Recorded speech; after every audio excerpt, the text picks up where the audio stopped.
бисёре аз одамон мегӯянд: ман дуо мекунам, лекин қабул намешавад.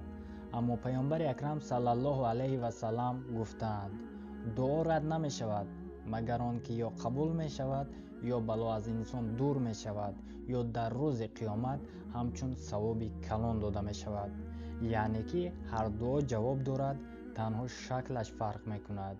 баъзан аллоҳ мегӯяд бале, баъзан мегӯяд ту беҳтар чиз мегирӣ ва баъзан мегӯяд ин барои ту фоида нест.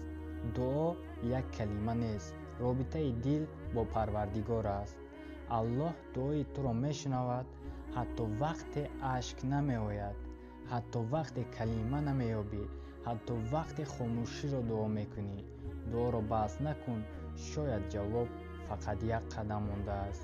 ассалому алайкум ва раҳматуллоҳи ва баракатуҳ.